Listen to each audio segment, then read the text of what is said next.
La Russia è la più grande terra del mondo, una terra così grande come i due continenti Europa ed Australia insieme.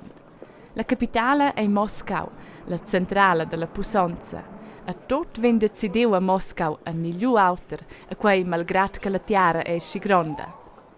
La gente che vive alla Russia è o fece ricca ni fece paupera, che dà grandi differenze. La più grande puissance al presidente della Russia, Vladimir Putin, ed adina puspei date da cincià che la Russia mes lieuden persun che erano critiche verso la regenza. Sco che per esempio le stufnes della band Pussy Riot. Ellas avevano provocato il presidente a cantare una canzone in una baselgia. Qua era da megna. E scien ellas venidas en persun. A pitart puspei libres.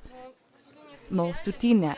Fica cioncia van biar sliet il president sto paga in castic, ni schizzon I en persun. Sco per esempio il Mikhail Khodorkovsky, era il pirech rus a chef di una grande firma.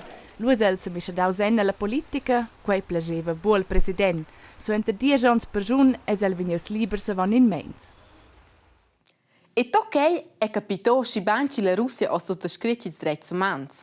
Quels valen de pleci las leges a mincha terra e tutegna rompa la Russia che els diritti a degna puspè. In per examples.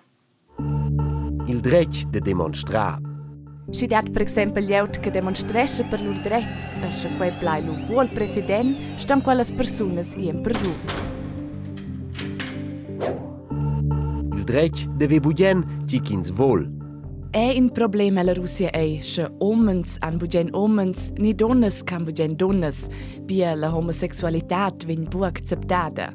Schens die la pubblicità che sei di homosexuals e quei bien, lu vinens in persun. Il dretg de scriver a jagen meini.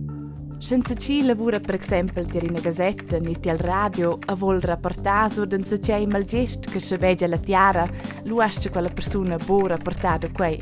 E se la rapporta tuttina su da quei, lu sta la quinta con in che stitch ni schizzon con persun.